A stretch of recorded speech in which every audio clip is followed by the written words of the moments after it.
Bonjour, aujourd'hui on va voir ensemble la mole.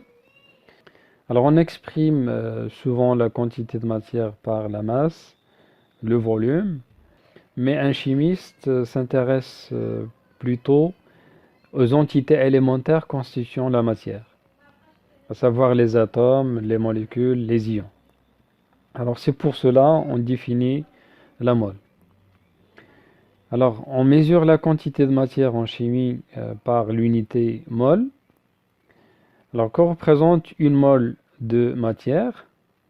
Une mole représente une quantité de matière qui contient autant d'entités élémentaires, ou bien d'entités chimiques, qu'il y a d'atomes de carbone, dans 12 grammes de carbone 12.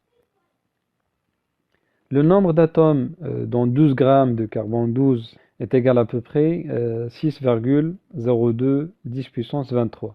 C'est un nombre énorme. Les entités chimiques peuvent être des atomes, ou bien des ions, ou bien des molécules. Le nombre d'entités élémentaires qu'il y a dans une mole est appelé nombre d'Avogadro.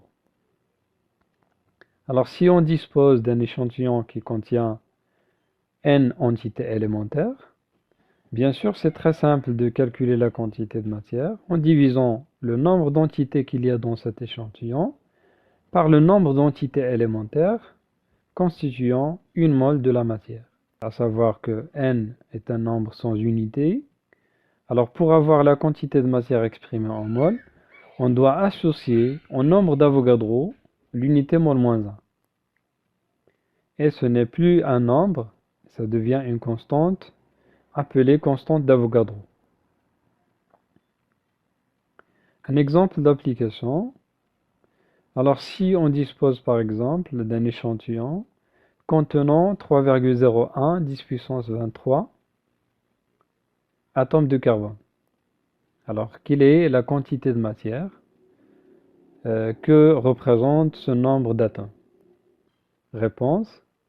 On a la quantité de matière du carbone égale au nombre d'entités élémentaires constituant cet échantillon, divisé par le nombre d'entités élémentaires constituant une mole de la matière. Par application numérique, on divise 3,01 10 puissance 23 par 6,02 10 puissance 23. On obtient 0,5 mol.